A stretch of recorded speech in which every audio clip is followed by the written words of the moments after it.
Juan Guillermo Monsalve, alias Guacharaco, hijo del mayordomo de la hacienda de las Guacharacas de la familia Uribe Vélez, acusó a Álvaro Uribe de formar el grupo paramilitar Los 12 Apóstoles con su hermano Santiago Uribe Vélez. Y a su vez, Pablo Hernán Sierra, alias Alberto Guerrero o Pipintá, acusó también a Uribe de fundar el grupo paramilitar de la SAUC, Bloque Metro. O sea, esos dos paramilitares están acusando a Uribe de lo mismo. La diferencia es que lo están acusando de formar diferentes grupos paramilitares. Ahí fue cuando empezó este caso. Como ya ustedes saben, lo trataron de asesinar en el 2012 otros 2 reclusos con arma blanca, y en el 2013 lo trataron de envenenar, según testimonio de funcionarios del IMPEC, en esta noticia que publica un medio que es tradicional pero que se ha caracterizado por ser crítico e investigativo, que es Noticias 1. Y quiero combinar esto con una noticia que no hemos hablado hoy, pero que va a ser muy importante para lo que pasa en este caso de Uribe llamado a juicio, que es el tema de Salvatore Mancuso, llamado a testificar contra congresistas que han sido investigados por el tema de la parapolítica. Recuerden ustedes que Salvatore Mancuso fue invitado de honor en el Congreso a hablar del movimiento nacional antisubversivo, lo que sería el paramilitarismo, movimiento que veía a Álvaro Uribe Vélez como su gran líder. Y aquí tengo una reliquia histórica, la revista La Otra Verdad, editada, financiada por el difunto Pedro Juan Moreno. Ustedes saben que sobre la muerte de Pedro Juan Moreno hay 2 hipótesis. La oficial, que dijo que fue muerto en un accidente aéreo, y la teoría que dicen algunos ex paramilitares y ex narcotraficantes, como alias Don Berna, que quien ordenó tumbar el helicóptero donde iba Pedro Juan Moreno con su hijo, con un asistente y con el piloto, fue Álvaro Uribe Vélez, para tapar cosas que Pedro Juan Moreno estaba diciendo en esta revista, que sacaron 17 números, yo tengo 14, me faltan solamente los 3 primeros, pero acá en este número 5 del año 1, una revista que en esa época valía 7.000 pesos, hay una denuncia al viceministro de Defensa de Uribe, que es Andrés Soto, por haber recibido 38.811.738.360 pesos. Y también hay una denuncia para el asesor privado de presidencia, Fabio Echeverri, que era un tipo que había denunciado a Uribe ante Belisario Betancur por hacer parte del cartel de Medellín, y de repente terminó siendo funcionario de Uribe. Y por eso Pedro Juan Moreno, que había sido secretario de gobierno de Antioquia en Uribe, o de Uribe en Antioquia más bien, le dio rabia que alguien que hablara mal de Uribe terminara siendo su funcionario. Y también habla aquí pues de un escándalo en Cajanal, donde se perdieron 39.000 millones de pesos. Pero yo quiero que nos centremos en un artículo de un señor que se llama Jorge Alberto Velázquez Betancur, porque él habla aquí de un desequilibrio en las cuotas del Congreso. O sea, él habla de mínimo 20 casos de nepotismo que había entre el gobierno de Uribe y el Congreso uribista, porque realmente era un Congreso con mayorías uribistas, el mismo Congreso que invitó a Salvatore Mancuso. Entonces aquí está toda la investigación. El señor Enrique Gómez Hurtado tiene un hijo que se llama Miguel Gómez Martínez. Uribe lo puso de embajador en Francia, y eso es nepotismo, porque Uribe no debería tener mermelada ni ofrecimiento de notarías. ni vínculos con el Congreso, porque el Congreso era el que le elegía, el que le votaba los proyectos de ley, y el Congreso era el que lo estaba investigando también por las acusaciones, como la comisión legal. Entonces había varios que estaban impedidos para votar a favor de la reelección, y aún así apoyaban la reelección. Este Enrique Gómez Hurtado es familiar de Laureano Gómez Castro, el dictador de los 50, y también obviamente es familiar de Álvaro Gómez Hurtado, o sea, es sobrino del dictador y primo del que fue candidato a la presidencia. Entonces su hijo, embajador en Francia, ahí está el primer nepotismo. Nancy Patricia Gutiérrez, representante de la Cámara. En esa época tenía una hermana trabajando en el servicio exterior. Tercer caso, Adriana Gutiérrez, que era representante a la Cámara por el departamento de Caldas. Ella tenía una cuñada, la señora Pilar Gaviria Botero, como cónsul en Marruecos. Vamos para el cuarto caso. Piedad Zucardi, senadora liberal por Bolívar, tenía una cuñada en el servicio exterior en Frankfurt. Quinto, Gina Parodi, otra representante de la Cámara por Bogotá, que tenía a su segundo renglón Alexander Terreros en el Consulado de Colombia en Miami. Sexto, Alfonso Angarita Baracaldo, un senador que tenía a su hijo Darío Angarita Medellín como cónsul en Caracas, Venezuela. Otro caso más, Aurelio Iragorri Ormaza, otro senador liberal, tenía a su hermana como representante en Pro Export en Chile. Otro más, Jairo Klopatowski, senador, tenía a su hermano como primer secretario de la Embajada de Colombia en Polonia. Otro más, José Renán Trujillo García, senador liberal del Valle del Cauca, tenía a su hermano, uno ya reconocido uribista, funcionario uribista, Carlos Holmes Trujillo García, como embajador de Colombia en Suecia.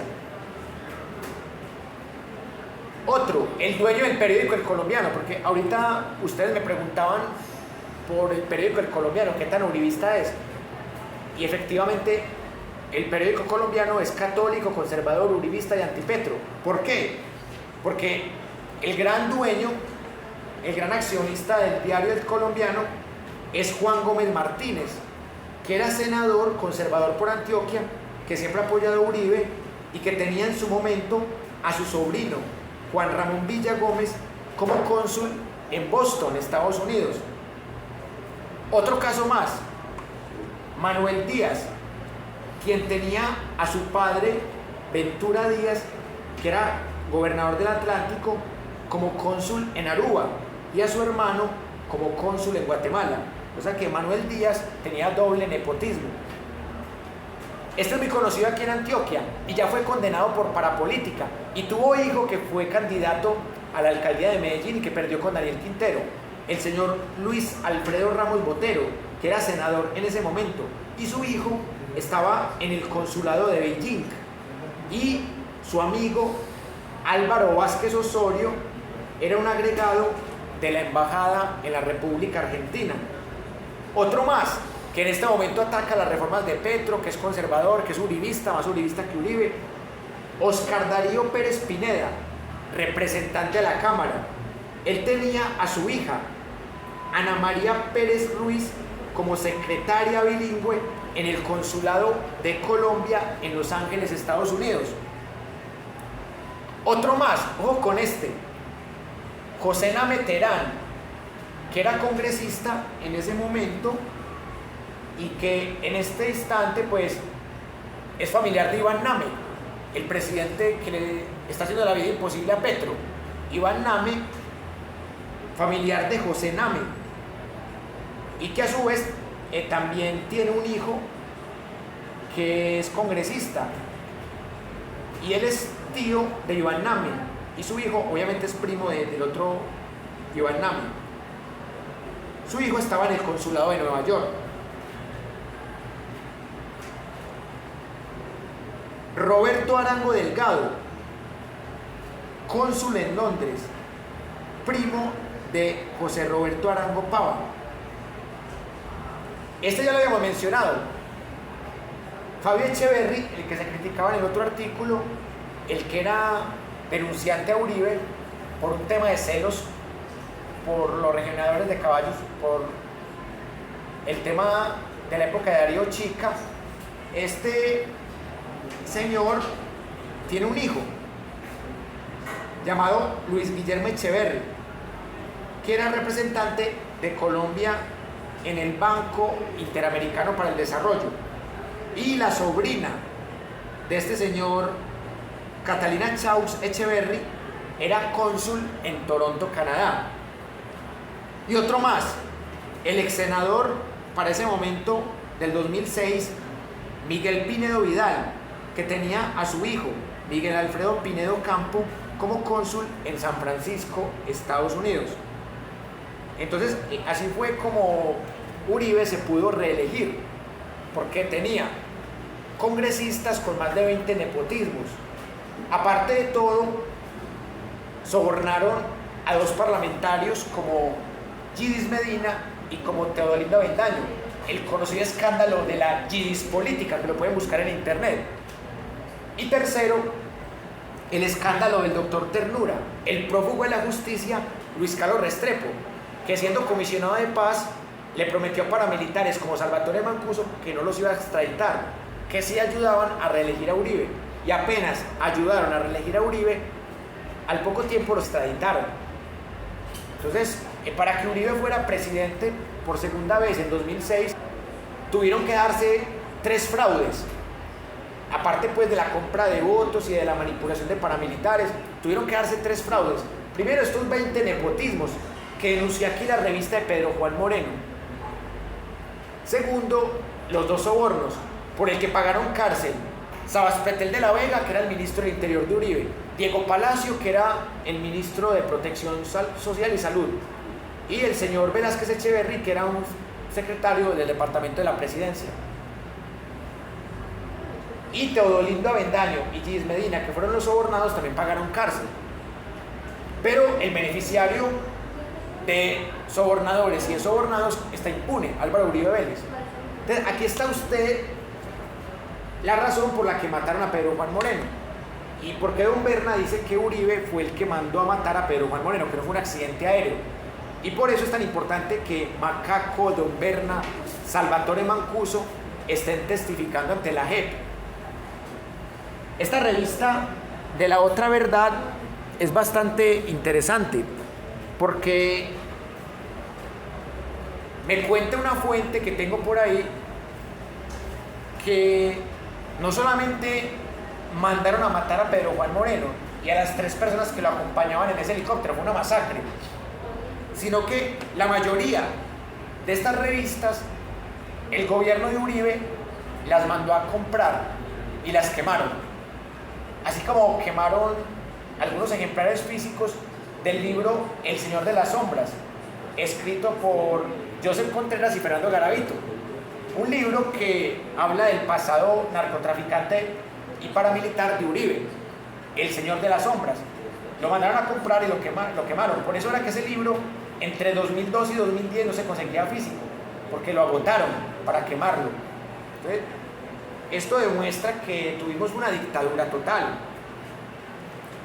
Y por eso a esta gente que se le hace fácil gobernar así, matan 15 testigos, matan más de 6.402 civiles, los presentan como guerrilla, matan gente en la Comuna 13 en la llamada Operación Orión y dicen que eran guerrilleros cuando eran civiles, hacen operaciones conjuntas con paramilitares, ejército y policía, como ha denunciado Salvatore Mancuso, las masacres de la Granja, que denunció Jesús María Valle. el abogado penalista que fue denunciante de las masacres en Ituango, el exilio al periodista y escritor Ricardo Ferrer Espinosa, que él denunció las masacres de Rito Alejo del Río y de otros uribistas en Urabá y también en el río Atrato. ¿Qué hicieron para robarse el oro? El oro del Chocó y el oro que se encuentra cerca al Chocó. Y pueden ver ustedes que esto es un proceso de completa mafia y son muchos los expedientes que se pueden abrir, así que esperemos a ver qué pasa. Pero les recomiendo mucho el libro de Ricardo Ferrer Espinosa, que yo lo tengo en PDF y bueno, se los voy a mandar para que lo tengan, porque ahí se habla de todas las masacres del río Atrato, masacres que no han tenido mucha difusión. El libro se titula Nos matan y no es noticia. Bueno, y ya para terminar la sesión de hoy, quiero hablar del último testimonio importante, porque ya hablamos del testimonio de Deyanira, del testimonio de Juan Guillermo Monsalve, alias Guacharaco. Aquí está el testimonio de este columnista que invitó Pedro Juan Moreno, el señor Jorge Alberto Velázquez Betancourt, pero el último testimonio que les quiero compartir es el del fiscal o el ex fiscal Eduardo Montealegre, que él también tiene unas perlitas muy interesantes para decir sobre este tema. Y básicamente él dice que Uribe es un criminal de guerra. Eso parece un insulto, pero un criminal de guerra es alguien que en un conflicto armado mata a civiles. Se le puede llamar terrorista de Estado también, porque es un criminal de guerra que está legalizado. Y si ustedes analizan el modus operandi de estos escándalos, siempre hay población civil asesinada. Masacres del área y la Granja, masacres en el río Atrato, entre Urabá y Chocó, las masacres en San Roque, las masacres en Segovia, la Operación Orión, en donde mataron civiles en contubernio con grupos paramilitares, policía y ejército, y los mal llamados falsos positivos, más de 6.402 ejecuciones extrajudiciales a civiles. Y por último, las masacres del estallido social, esa la vivieron ustedes, en donde mataron más de 100 civiles en el gobierno de Duque. Eso también es un crimen de guerra. Entonces, cuando el exfiscal Eduardo Montealegre dice que Uribe es un criminal de guerra, él tiene fundamentos para decir eso. Pero yo quiero que ustedes lo escuchen y que lo analicen por su cuenta y que a partir de ahí saquen sus conclusiones.